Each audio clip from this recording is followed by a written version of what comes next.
When Into the Unjust launches, Super Earth's maximum security cities have come under an unprovoked attack by the Terminates. A seemingly coordinated attack. This act of terror cannot stand. Now, Helldivers will, for the first time, take the battle to our enemies' homes. They will go deep into the gloom, into the Terminates' home worlds, their hive worlds, to uncover their mysteries, deal with the bug threat once and for all, and establish themselves as the rightful masters of this galaxy. The bug hive worlds are planets that have been completely terraformed by the Terminates over a long period of time.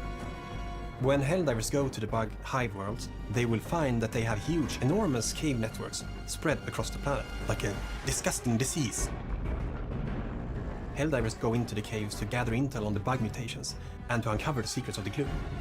We wanted to really turn the game on its head and see what happens when we put 4 Helldivers underground. In the claustrophobic and horrifying cave systems, some new tactics can be needed. You have to really plan before you go in to get all of your weaponry, because there's no help from your Super Destroyer once you're in the caves. You'll have to look for areas that have no roof to call down ammo. Some sections of the cave can also be darker than others, so it might be a good idea if one squad member uses their flashlights, while the other squad members use their more powerful support weapons.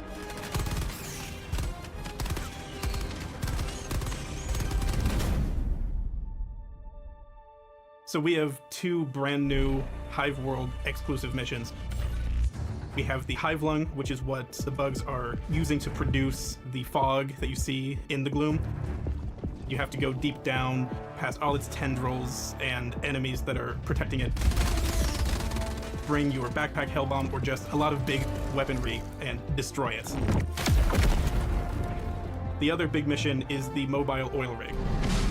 A big, slow, clunky oil drill that you will drive around on the surface of the hive worlds to drill for the oil that Super Earth is basically farming from the hive worlds. And you can defend this with a big cannon on it, which will be very useful in case some enemies might want to come up and destroy it.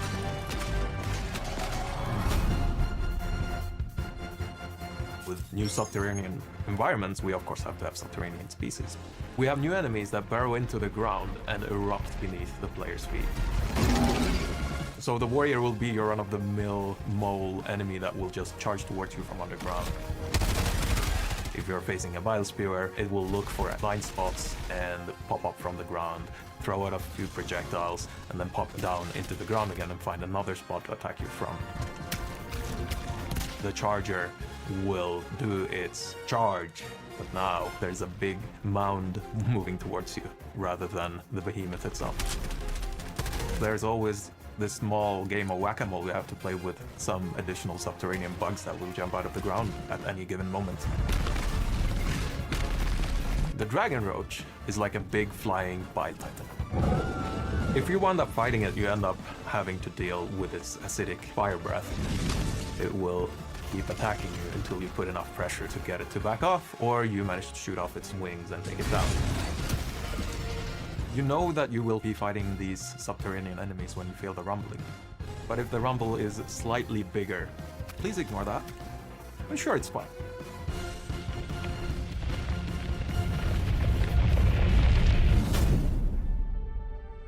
With the launch of Into the Unjust and the exciting release on Xbox, we now also have 2 new warbonds, one of which is the ODST crossover warbond, which is our first legendary warbond.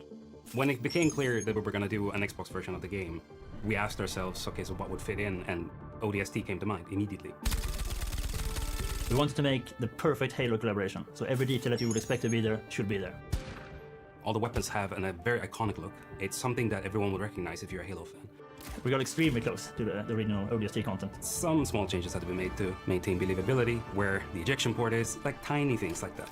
We're fans of Halo ourselves, so we wouldn't want it any other way than to be absolutely perfect.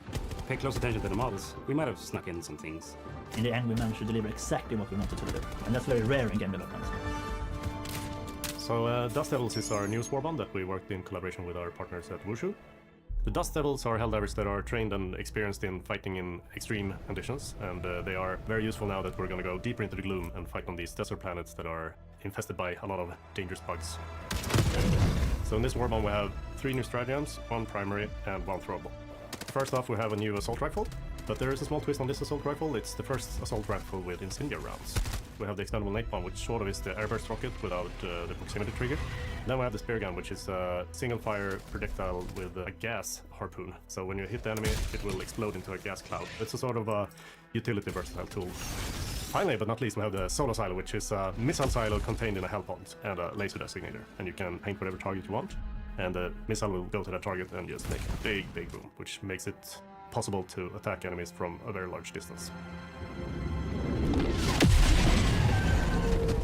As the story for Into the Unjust develops, players need to venture into new parts of the galaxy, where they will encounter many new kinds of threats. We have many things in store that we are very excited about. Adjust yourself, because it's time to bring some justice into the unjust.